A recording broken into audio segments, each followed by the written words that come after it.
it's rare. I think that's going to make it easy to innovate something in Europe as long as you're with it. Partly the regulations rather than competing. In US and Asia, it's a little bit more chaotic. Yeah, absolutely. I think going back from what I've heard, back in 1988 when the UK created the Transport Act that defines what is a car, where a car starts, or should we say a tax insured event, there was quite a lot of pressure from the insurance industry and the car industry to include the widest definition of what a taxed insured vehicle was. And so, and subsequently, that's why we have e-scooter laws at the moment are only allowed through Secretary of State licenses, and why e-bikes have a maximum kilowatt hour of 250 kilowatts an hour, and pedal assist and not throttle assist. Whereas in Europe, the nuances of the legislation means that it was more like 750 kilowatts an hour, and I believe it was throttle assist. Is that right? I think over the next 12 months it's going to be an absolutely fascinating change in the UK, how we get this piece of legislation right. And I believe it's going to be called the Personal Transporter Law, that I might be wrong, nobody knows, but from what Baroness Beer is talking about, it seems to be that's the name of it. So yes. Just adding an example, there is both in US, was in Norway and a few others, legislation saying that a bike has to have 3 wheels, 2 or 3 wheels. So 4 wheels wasn't allowed, and when I asked the regulation, he said we just forgot it. Yeah, right. Yeah. And he said, well, you forgot it, but what about changing it? Well, that will take years. Yeah. So I think the embracing of innovation has to be not defining something you think is the innovation. You have to kind of be not too specific. Absolutely, yeah. If you're defining a bike for having a chain, then you're regulated that not having a belt. You shouldn't be doing that. Absolutely, which is why we have we have to liberalise as much as possible, be as brave as possible to allow the environment of innovation and de-risking the innovator. Yeah, can I just challenge the last statement that you made? Because I think the regulators have to be regulators, and their job is not to, of course, oppose innovation, and they need to protect. Of course, when you're a regulator, the first thing that you need to do is to orchestrate the different balance out, the different aspects of common life, taking into account safety, social inclusiveness, etc. So I use this comment to make maybe a bridge to something that we feel strongly about, which is that micromobility, for a lot of reasons, has become associated with a certain type of mobility, which is often related to being very active and being able to being physically active and physically. Yes. So, and that's something that I believe needs to be balanced at this point in time, because there are people that don't have the choice to pedal and to be active, and therefore they still need to have access to services, they need to be access to the city. And therefore it is very important that as we build the ecosystem around micromobility, we take into account ways to make micromobility inclusive. Yeah, absolutely. So, I think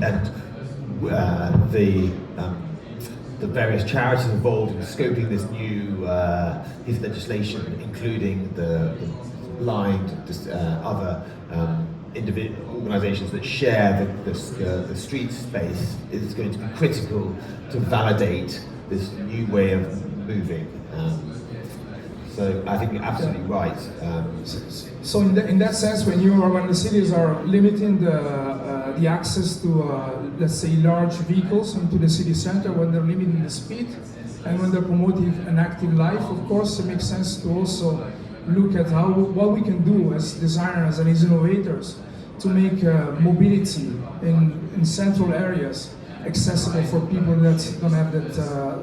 About 1/3 of the population has got this problem of not being able to walk more than 500 meters, and that's because maybe they have payloads, maybe they have temporary injuries, so they're not necessarily people with disabilities. So one of the one of the, let's say, the strong drives that the company that I work with in the Toyota Group is looking at is what we can do to make micromobility, or we prefer new mobility as a definition, because micromobility is also getting larger and larger, right? So that's also, from the word you have ideas, and from the ideas you have the action. So let's maybe start also to challenge the definition of micromobility. Yeah. The new mobility is getting larger and larger, so therefore within the, let's say what we call the below the M1 category, it is important to look at cargo bikes, it's important to look at business models. Yeah, absolutely, and we need to make sure that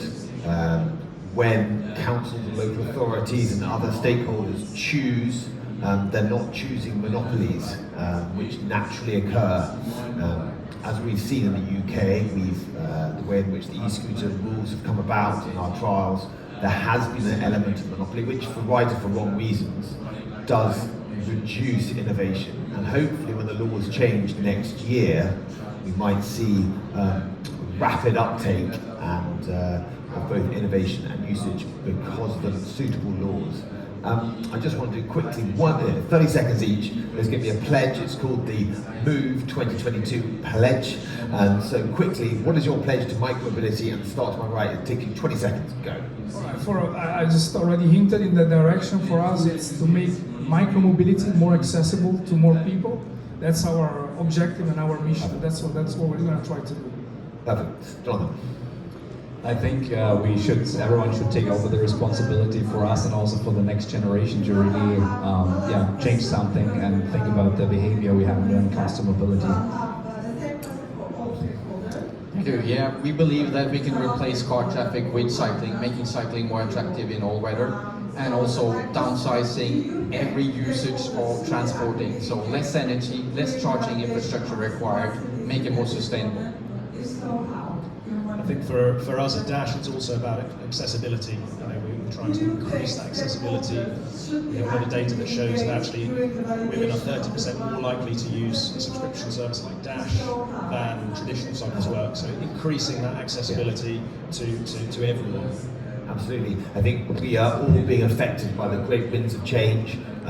One of them being high density living. Humans are naturally coming to live closer and closer together, and housing being so such a key part of quality city living, that micromobility has an essential part to play by increasing the density of cities. Which that's why Europe, has its typical characteristics. Okay, so thank you very much. Is there any questions from the board? Either should I pass? Thanks. Very interesting conversation. My name's Dom. I work for a company called Newlay. We're creating a helmet. I won't go into the details of that. It's an innovative product. I'm interested to understand what the panel think about rider safety. So rider safety, but also pedestrian safety. Particularly in this country, as anyone who reads the press will know, the e-scooters particularly are divisive. However brilliant they are for the environment, there's lots of people who are very nervous about their growth in this country, and keeping people safe, both on the vehicles and off the vehicles, is really important. So what do the panel have to say about how innovation can support rider safety? Who would like to go first? Thank you for the question. I think, at least from my part, from the software part, there are companies who are really focusing on specific parts when it comes to how kick scooter drivers, for example, behave in the city and so on and so forth, regulations, how to park the vehicles in the right way. We are not doing that, but we're working together with these providers. They are really experts. They are pushing the innovation, and we just connect them and give access to all the operators to use them. Any more questions? Okay, just adding that, Yeah. I mean, one thing is the vehicle itself, the other is the user, and what you're talking about is probably, you could require anyone to use helmet when using an e-scooter or a bike. If they don't use it, that's their choice of safety. So one thing is for the vehicle itself, the other is for the user to take. Choice of safety. Yeah.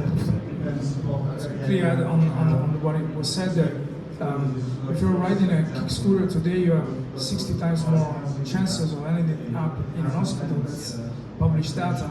compared to a bicycle, which is already so.